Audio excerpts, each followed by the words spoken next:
Thinking about buying a home?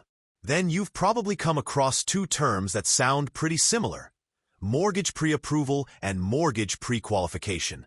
And if you're like most people, you might be wondering, are they the same thing? Does it matter which one you get? And how do they affect your chances of actually buying a home? These questions are more important than you think. In fact, understanding the difference between mortgage pre-approval and pre-qualification can make or break your home buying experience. Let's begin with mortgage pre-qualification.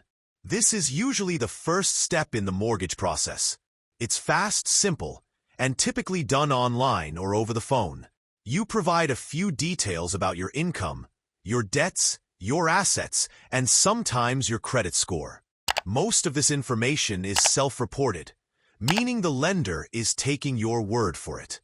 Based on that, the lender gives you an estimate of how much you may be able to borrow. Notice the word estimate. A pre-qualification doesn't involve any verification. There's no credit check. You don't have to submit any paperwork. That makes it a useful starting point, especially if you're just beginning to explore your home buying options. It can help you set a price range and get a basic idea of your budget. But here's the catch. Pre-qualification isn't a commitment from the lender. It's not a promise, and it's certainly not a guarantee. It's like a ballpark figure that says, based on what you told us, you might qualify for this amount. Now let's shift gears to mortgage pre-approval. This is a much more serious step. It involves a full review of your financial situation.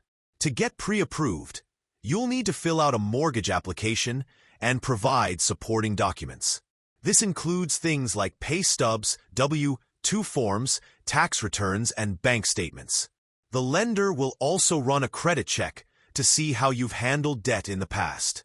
In short, pre-approval is based on verified information, not just your word. That makes it far more reliable. Once you're pre-approved, the lender gives you a letter stating how much they're willing to lend you. This letter shows real estate agents and sellers that you're a serious buyer who has been financially vetted. Now, why does all this matter? Imagine you're house hunting and you find the perfect home. You want to make an offer. If you only have a pre-qualification, the seller might not take you seriously. They might go with another buyer who has a pre-approval letter in hand. That letter shows they've already gone through the financial screening process and are more likely to close the deal. In competitive real estate markets, having a pre-approval can make a huge difference. Sellers want to know that you're not just browsing. They want to know you can actually afford the home you're bidding on. So let's do a quick comparison of the two. Pre-qualification is quick and easy. It doesn't require documentation. There's no credit check. And it gives you a rough estimate of what you might qualify for. But it's not verified, and it's not a commitment. Pre-approval, on the other hand, is more involved. You have to submit documents, and the lender will check your credit. But the result is a solid letter that gives you real purchasing power. Now, when should you get pre-qualified? If you're in the early stages of home buying and you just want a general idea of your budget, pre-qualification is a great place to start. It helps you get organized and understand what's realistic. But once you're ready to start visiting homes and making offers, you'll want to get pre-approved. It shows sellers you're ready to move forward. It also gives you a better understanding of your loan options and interest rates. Another key point is the validity of a pre-approval letter. Typically, they're valid for 60 to 90 days. After that, if you haven't found a home, you may need to update your financial information and go through the process again.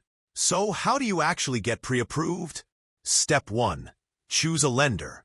This could be a bank, credit union, or mortgage broker. Step 2. Complete a mortgage application. You'll need to provide detailed information about your income, employment, debts, and assets. Step 3. Submit supporting documents. These often include pay stubs, tax returns, and bank statements. Step 4. The lender pulls your credit report. This helps them assess your risk level and determine your interest rate. Step 5. If everything looks good, the lender issues a pre-approval letter stating the loan amount you qualify for. Now, here's a question that comes up a lot. Does a mortgage pre-approval affect your credit score? Yes, it can, because it involves a hard inquiry into your credit. Your score might drop by a few points, but it's usually a small dip, and it's a normal part of the mortgage process. If you're shopping around for mortgage rates, try to do it within a 30 to 45-day window. Multiple inquiries within that time frame are generally treated as a single inquiry by credit scoring models. There's also something called a soft pre-approval, which uses a soft credit pull. This doesn't affect your score, but may not be as reliable. Always clarify with your lender which type they're using. Now let's talk about what happens after you get pre-approved. Once you're pre-approved, you can start house hunting with confidence. You'll know your price range, your expected monthly payments, and how much cash you'll need for a down payment and closing costs.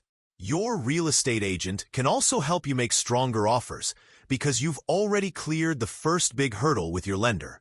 But don't forget, pre-approval is not the final loan approval. Once your offer is accepted and you're under contract, the lender will conduct further checks.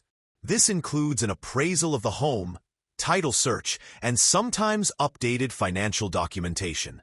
They want to make sure nothing has changed with your finances since the pre-approval was issued.